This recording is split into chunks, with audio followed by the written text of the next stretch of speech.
बस्तियां किसने जलाई? सवाल यही है कि पागल के हाथ में माचिस किसने दी? This is a question that India needs to answer. कौन है दर्शन हीरानंदानी और महुआ मोइत्रा के साथ क्या है उनका कनेक्शन? क्या है कैश फॉर क्वेरी मामला जिसमें टीएमसी सांसद पर लगे हैं बड़े आरोप? तो इन सब सवालों पर बात करेंगे इस वीडियो में। नमस्कार, मैं हूं स्वर्ण और आप देख रहे हैं अनकट। तो बीजेपी सांसद निशिकांत दुबे ने महुआ मोइत्रा पर आरोप लगाया है कि वो एक बिजनेसमैन से एक्सपेंसिव गिफ्ट्स लेकर पार्लियामेंट में सरकार से सवाल पूछती हैं। निशिकांत दुबे ने अपनी शिकायत लोकसभा स्पीकर ओम बिरला से की।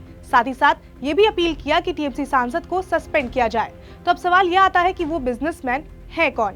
निरंजन हीरानंदानी के बेटे और हीरानंदानी ग्रुप के सीईओ दर्शन हीरानंदानी बहुत बड़े बिजनेसमैन हैं। हीरानंदानी मुंबई में रियल एस्टेट सेक्टर और इंफ्रास्ट्रक्चर में काफी बड़ा नाम है। मुंबई के अलावा बैंगलोर, चेन्नई, हैदराबाद में भी उनका रियल एस्टेट का अच्छा खासा बिजनेस है।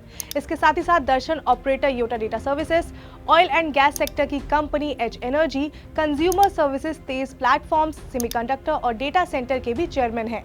यहाँ मैं आपको ये बता दूं कि जो हीरानंदानी ग्रुप है उसकी हिस्ट्री भी काफी ज्यादा पुरानी है। सोशल एक्टिविस्ट लखूमल हीरानंद हीरानंदानी ने इसकी नींव रखी थी। पहले हीरानंदानी फाउंडेशन ट्रस्ट हुआ करता था, लेकिन फिर बाद में लखूमल हीरानंद के बेटे निरंजन हीरानंदानी ने 70 के दशक में हीरानंदानी ग्रुप की स्थापना की। फिर उसके बाद से रियल एस्टेट और इंफ्रास्ट्रक्चर सेक्टर में इस कंपनी ने अपना नाम बनाया। 2004 में इस ग्रुप ने अपना पहला फॉरेन वेंचर भी लॉन्च किया था। उसके बाद एच एनर्जी की स्थापना की गई। फिर साल 2020 में ऑपरेटर योटा डेटा सर्विसेज को स्थापित किया गया था। दर्शन हीरानंदानी ने data centres, energy sector, cloud computing, logistics, industrial warehouse को सेट करने में महारत हासिल की है और ये बात उन्होंने पिछले कई सालों में साबित कर दिया है। तो अब वापस आते हैं कि महुआ और दर्शन के बीच का क्या कनेक्शन है। तो टीएमसी सांसद पर आरोप लग रहे हैं कि महुआ ने जो सवाल संसद में पूछे उसके बदले उन्होंने दर्शन हीरानंदानी से एक्सपेंसिव गिफ्ट्स लिए। लेकिन ये मामला तब और बड़ा हो गया जब इस मामले में खुद दर्शन हीरानंदानी की तरफ से एक हलफनामा सामने आया। मीडिया रिपोर्ट्स की माने तो दर्शन हीरानंदानी ने अपना हलफनामा जारी किया है, जिसमें क्लेम किया जा रहा है कि उन्होंने लिखा है कि पार्लियामेंट में अडानी ग्रुप के बारे में सवाल उठाने के लिए उन्होंने महुआ मोइत्रा के संसदीय लॉगिन का यूज किया था। हीरानंदानी ने यह भी दावा किया कि महुआ ने उनसे कई बार expensive luxury items as a gift के तौर पर भी लिया। उनका कहना था कि पहली बार वो महुआ से 2017 में मिले थे, फिर उसके बाद दोनों काफी अच्छे दोस्त बन गए। इस हलफनामे के सामने आते ही महुआ मोइत्रा ने सफाई दी और उन्होंने उन पर लगे सभी आरोपों को बेबुनियाद बताया है।